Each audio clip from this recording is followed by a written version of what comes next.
Welcome to everybody who joined on time.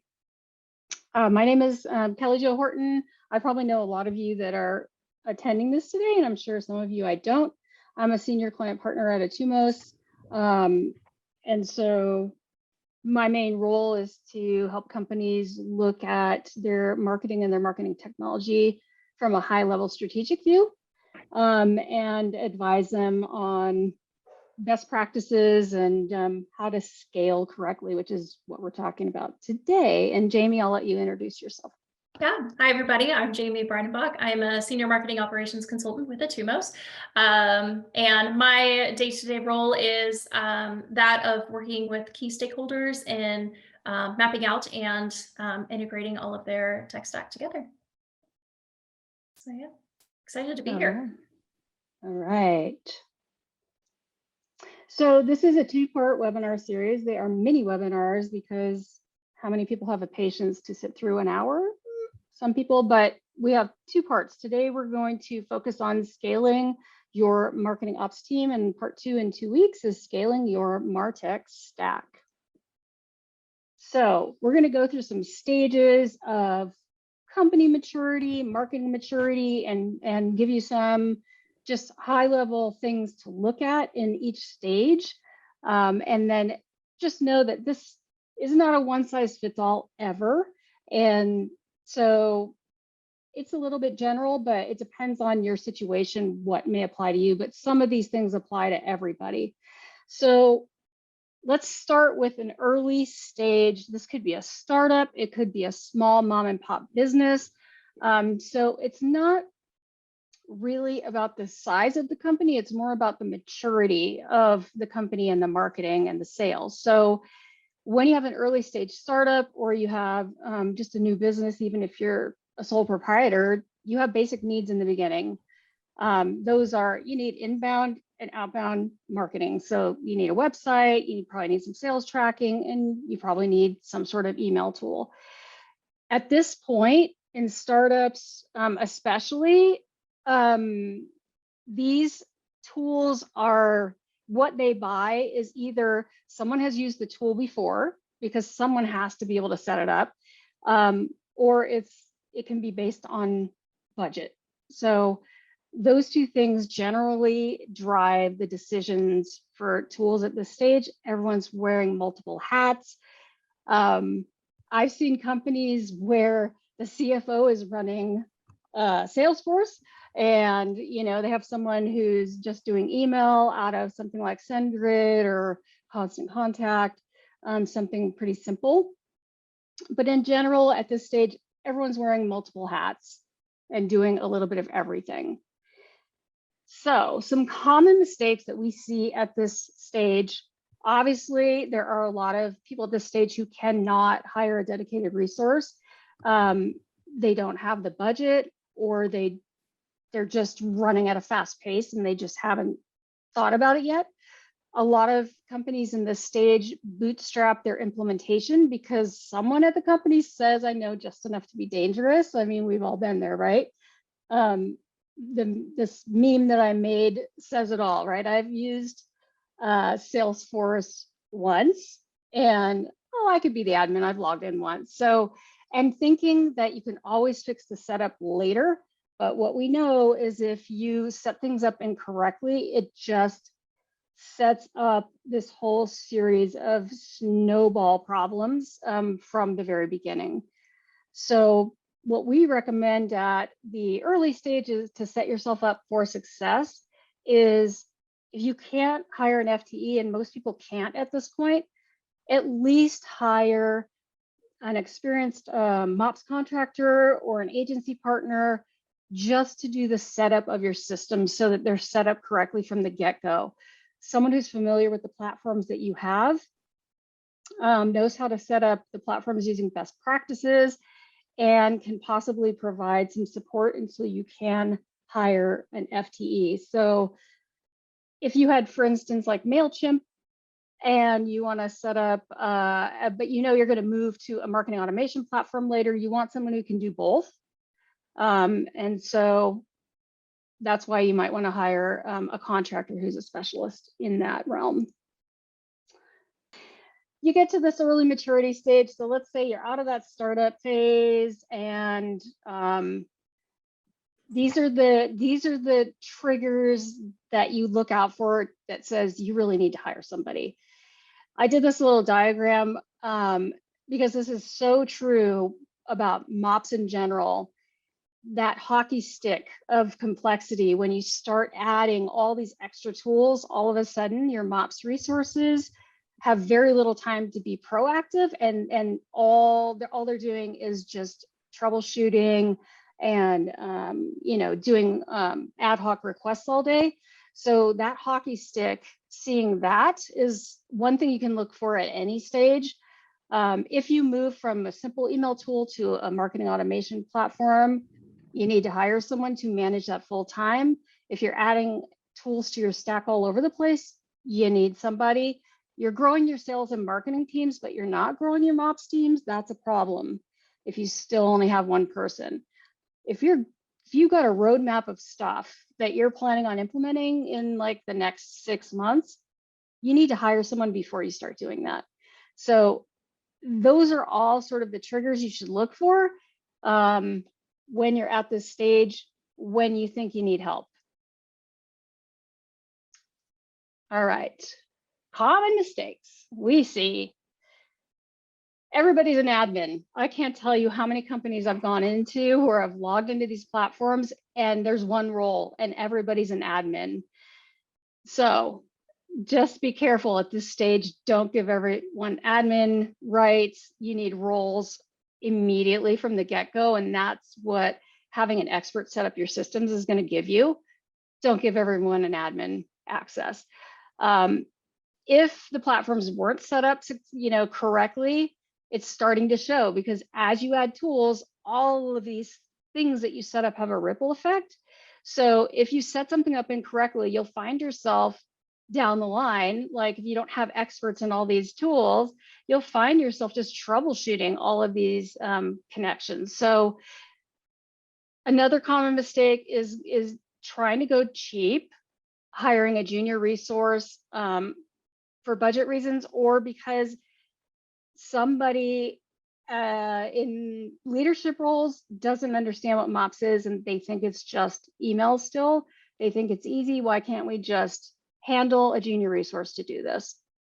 So ways you can set yourself up for success in this stage: plan for tomorrow, not just for today. Don't look at what you're doing today. Look 6 months ahead and see what's coming up, because you don't want to wait until the last minute to hire somebody. You will need an experienced MOPS generalist. If you can't hire an FTE, you will need an agency partner or a full-time contractor, because someone has to own all of your tools. So the skill set you're looking for at this stage, you need somebody who's familiar with whatever marketing automation platform you have now or the one you plan to migrate to later on. You need somebody who's going to be able to handle email campaign operations. And it's really good at this stage if you have someone who has experience on multiple automation platforms. So anyone who has experience across, Pardot, Marketo, Eloqua, HubSpot, all of those, are complex tools, and hiring someone who has experience across platforms is a good idea. Now I'll pass to Jamie. Right. Thank you. All right. So the growth stage can be one of the most challenging stages, if not the most challenging stage, and where I believe a majority of organizations are sitting. If you don't mind moving forward, Kelly Jo. So up to this point, a team of one or very few has probably been enough to keep initiatives of the marketing organization flowing. But with growth comes more. There's more ideas, more demand gen, more initiatives, more tools, more complexities, bigger database. It just goes on and on. And the business is trying to maintain that momentum and continue seeing increased results, leaning on a single individual to keep it all moving forward and maintained. Indicators for when an organization has hit the growth stage is when the backlog of things to do It grows with no relief in sight. The business roadmap shows growth in sales, a larger marketing team, and needing complexity of business processes to service various flows. Now, you can imagine that with this amount of growing responsibilities, what that can do to a person. It's not enjoyable by any means, and eventually that person is going to break and leave and try to find greener pastures elsewhere. We've all So, been there. yeah. So common mistakes in this growth stage, of course, primarily centered around resourcing and a misunderstanding of tech management. All too often, organizations are squeezing as much out of an individual and waiting until it's too late to provide some relief and hire additional resources to support that function. Platforms and tools cannot manage themselves, and it's foolish to think any piece of technology integrated into your stack or process can continue to be successful without consistent management and monitoring. So people are needed to keep things functioning properly. Along with that, if an additional resource is hired, sometimes they can be too junior at this stage to effectively impact the backlog of items that are being requested from the business. So now not only is the MOPS resource overwhelmed with way more work than they could ever support, but they're also responsible for teaching and up-leveling the junior resource in order to offload what they can. It can lead to a lose-lose situation for everyone. So who to hire? So how to rectify or avoid these common mistakes?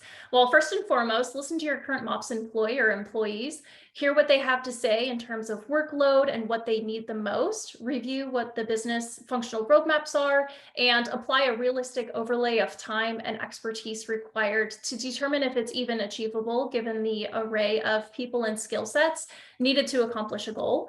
As well as understand what it takes in general of keeping the lights on and maintaining what the business is already doing. Often in order to not plateau with growth momentum or worse, fail, additional hires are needed. And the additional hire or hires depends on a few things from the organization. So first, the level of marketing and sales complexity of needs, to what degree of expertise is needed in order to fulfill those complexities and service those teams accordingly. It will absolutely vary from business to business, and your MOPS resource should weigh in on this decision. Same with the level of customization within the technology ecosystem. With just about 10,000 solutions in the marketing technology space, I think from that Martech map, there's a very large number of tech stack combinations to be found, and most of them require, technical knowledge and expertise in order for them to play well together. And one that should never be discounted is the interest and career path desires of your original hire. Hiring a MOPS professional is competitive, and if it were me, I'd want to keep, a MOPS professional with the abundance of business history knowledge that they have. So find out what's motivational for them. How would they like to grow? What are things that can make them excited to show up and show off what marketing is doing? And lastly, budget. It can be a delicate topic. So as mentioned prior, if the budget is just not there to hire the level of FTE expertise that's needed, look to other resources to help alleviate the pressures on your current MOPS person or team. Again, a flexible option for quick impact can be that of a MOPS contractor or an agency partner. So don't lose hope if a permanent headcount is not in your cards at the moment.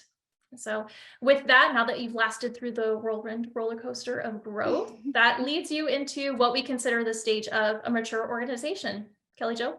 All right. Okay, it's time to specialize. If you have marketing maturity, it's time to specialize. But let's just look at the characteristics of a mature organization. This is an organization that it doesn't matter size. It doesn't matter how long the company's been around. It matters how organized they are as a unit, as sales and marketing operations. So marketing and sales goals are planned by the quarter and into the following fiscal year, so they know what's coming. There's a roadmap. The Center of Excellence, hopefully by this time, owns its own budget. And I'm talking about either a RevOps or a marketing operations organization should have its own budget. And that your acquisition of tools has stabilized a bit. So you're not like on this incredible growth run rate where you're spending a ton of money on tools at this time. So this is where you are, you've stabilized. Common mistakes we see. I feel like this meme over here. Jamie and I have been in organizations like this. We've worked together before. Mature doesn't mean scalable. So often what we see at this time is these companies have gone through this incredible growth stage where it's kind of been ad hoc and unplanned a lot of times. You will have siloed resources, no centralization of ownership. So you have platforms owned by different stakeholders and different organizations. Other things I've seen, especially if you're an international organization, even more siloed. We're not going to talk about technology on this one. That's for the next one, but you'll find usually a lot of tech debt in this phase if it has grown uncontrolled. So how can you build an organization that is built to scale and not end up like that last meme? Your team now should look more like this very simplified org chart over here. And like Jamie was saying, this org chart right here actually has a MOPS person or RevOps, whatever you want to call it, has a seat at the leadership table. If you silo these people under demand gen or something like that, there is nowhere for them to go. There's no career growth.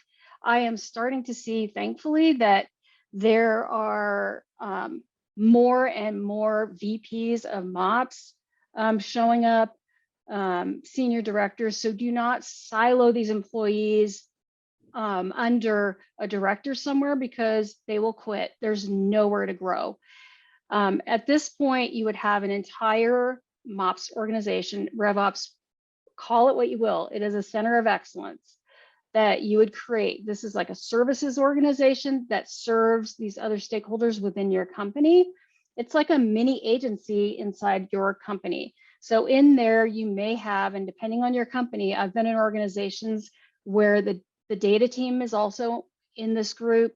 You may have paid media in here. You may have, if this is like a digital center of excellence, you may have your website in here. It just depends on your organization, but it is basically the services agency that serves your sales teams, your marketing teams, brand, also executive staff for reporting and things like that.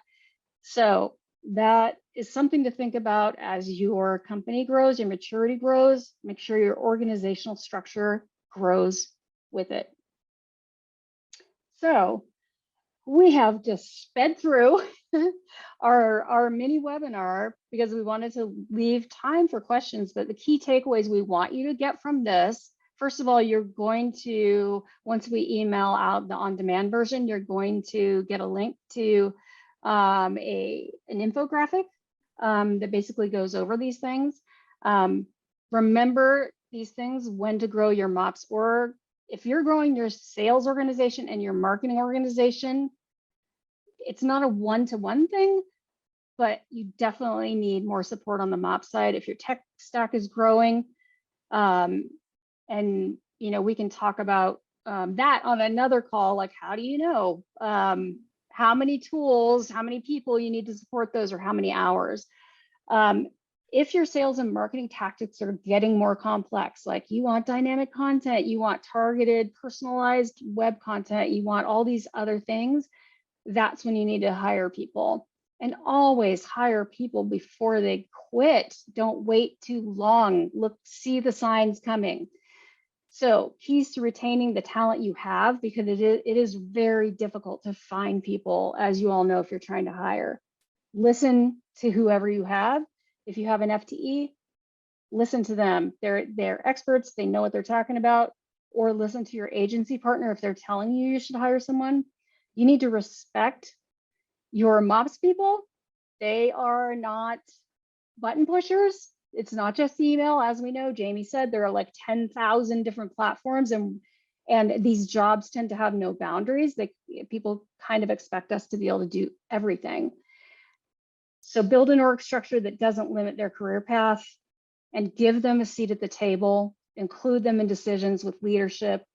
It really makes a difference. So on that note, I don't know, I can't even see the chat, so I don't even know if we have any questions, but it doesn't look like there's any questions in there currently. So if you do have questions, oh, we do have one.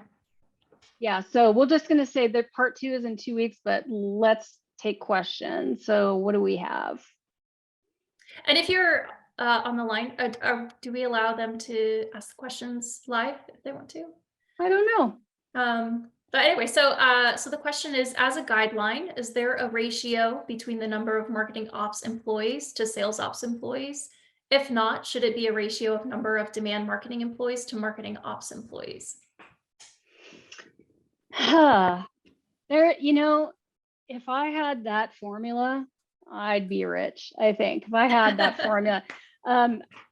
I was just actually thinking about this yesterday. And one thing that I used to do when I ran a demand center is I would ask everyone who worked for me to submit a sort of an update every Friday.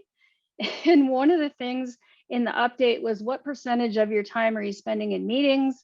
You know, like what's in your backlog, that sort of thing. I would say that every time you add a new tool, you're adding at least an hour of support time per week for each tool, just for troubleshooting. It's probably more, let's just say an hour. The more complex it is, it's going to add that. So if you are, it's less about the number of employees that you're adding, it's more about the number of requests that are coming in and the number of tools you have to manage. So it's a combination of how many hours does your MOPS person spend in meetings? How many, what's in their backlog, their ticket backlog? How much time do they have spend on projects, proactive projects that are on their roadmap? All of those things. So it's not really a set formula on if you're hiring 100 salespeople and you're hiring field marketing around the world. That right there just tells me you need to hire someone. just that alone, but it's all of those things. So it's not really a pat answer. What do you think, Jamie? Anything to add to that? Yeah, and you know, I think somebody could absolutely get rich if they had the right answer, if they had the exact ratio of what it took. But I think there's a way to get a rough estimate. There's a resource out there in the Marketing Rockstars Guide that has a way that you could do a guesstimate and to formulate what that ratio would be, or depending on kind of the number of initiatives you're running, tech stack, what that looks like. You know, how much the business is growing, things of that nature.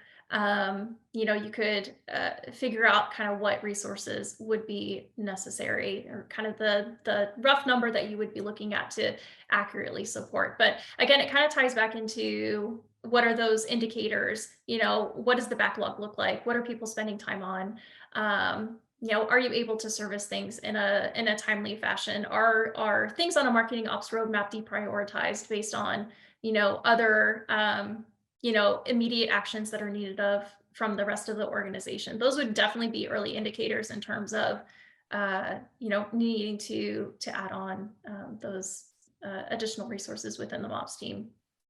Yeah, and of course, I think you could do the same thing for sales ops team. You know, if you're finding a backlog of sales ops, if you know, things are not getting addressed, projects are being deprioritized, not able to service the needs of the business, you know, again, early indicators for having to have a resource there. I don't think it's going to be a 1-to-1 ratio, but yeah, I agree with that. And sales ops is also sometimes included in a center of excellence, sometimes not, but and sales ops has very different functions at different companies. I've seen it's very different what you think of as sales ops. So if you're thinking of CRM admins and things like that, that's one thing, but sales ops also does many other things usually. So like onboarding of new sales reps and contracts and things like that. So it just depends on what sales ops is doing. But if you're talking about CRM management and all the tools associated with CRM, that's, yes, another trigger that you need to have support on both sides, on sales and marketing for that, for sure. Any parting words, Jamie? We made it within the time limit. I'm so We- proud. We did. The last one, if you don't mind going to the next slide, definitely want to promote MOPSCon. I can get it to switch. MOPSCon, there you go. MOPSCon 2022 is coming up September 20th and the 21st. So we do currently have early bird pricing right now through June 17th. So it is ending in the next week, where you can save 25% on your ticket. So definitely, want to check it out. We have a lot of awesome speakers. Kimmy Corrigan is going to be our keynote speaker. So some really great content coming your guys' way. Yeah, so I guess that's it. We made it in our 30 minutes, and thank you for coming, and I hope to see you all on the next one in 2 weeks. Thanks.